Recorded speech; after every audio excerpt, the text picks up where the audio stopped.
जय श्री कृष्ण। राधे राधे।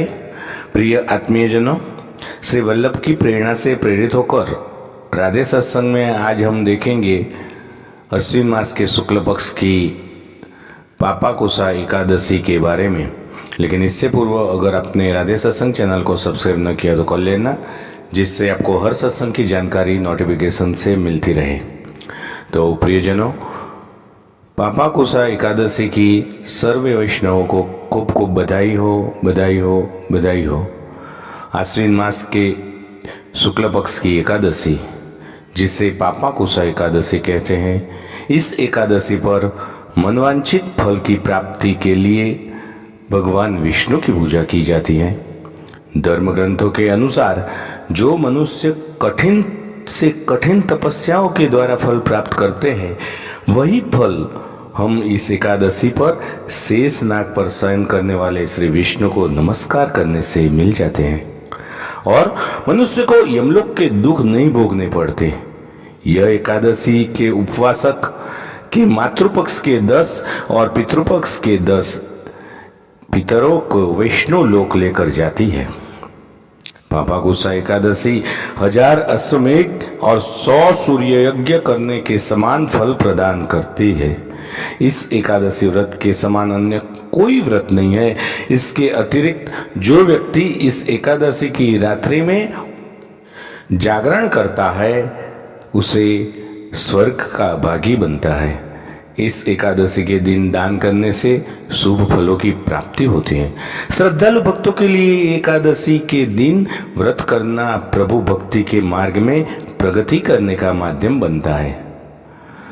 प्रियजनों, इस व्रत का पालन 10वीं तिथि के दिन से ही करना चाहिए। इसके व्रत की विधि में 10वीं की तिथि पर 7 धान्य अर्थात गेहूं, उड़द, मूंग, चना, जौ, चावल और मसूर की दाल नहीं खानी चाहिए, क्योंकि इन 7 धान्यों की पूजा एकादशी के दिन की जाती है।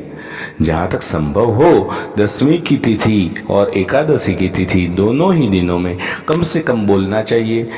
10वीं तिथि को भोजन में तामसिक वस्तुओं का सेवन नहीं करना चाहिए और पूर्णतया ब्रह्मचर्य व्रत का पालन करना चाहिए। एकादशी तिथि पर सुबह उठकर स्नान आदि करने के बाद व्रत का संकल्प लेना चाहिए। संकल्प अपनी शक्ति के अनुसार ही लेना चाहिए, यानी एक समय फलाहार या फिर बिना भोजन का संकल्प लेने के बाद घट स्थापना की जाती है और उसके ऊपर श्री विष्णु जी की मूर्ति रखी जाती है।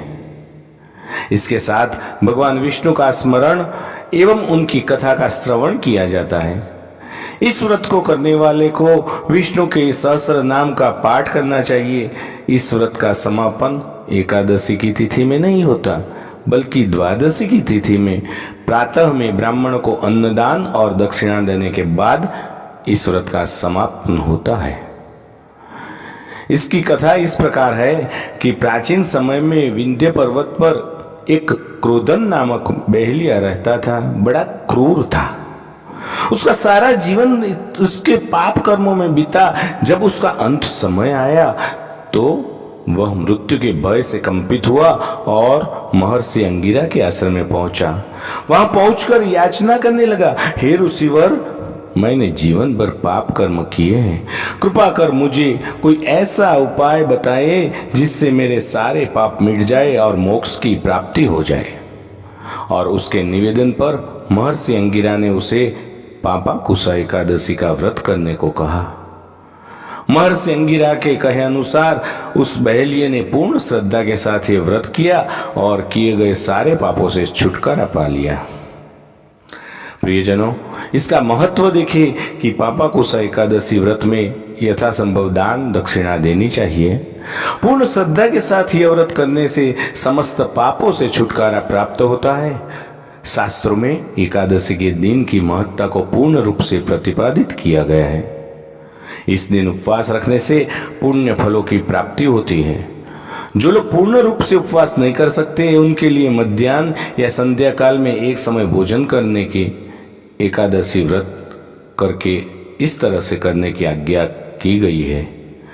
एकादशी जीवों के परम लक्ष्य भगवत भक्ति को प्राप्त करने में सहायक होती है। यह दिन प्रभु की पूर्ण श्रद्धा से सेवा करने के लिए अति शुभकारी एवं फलदायक माना गया है।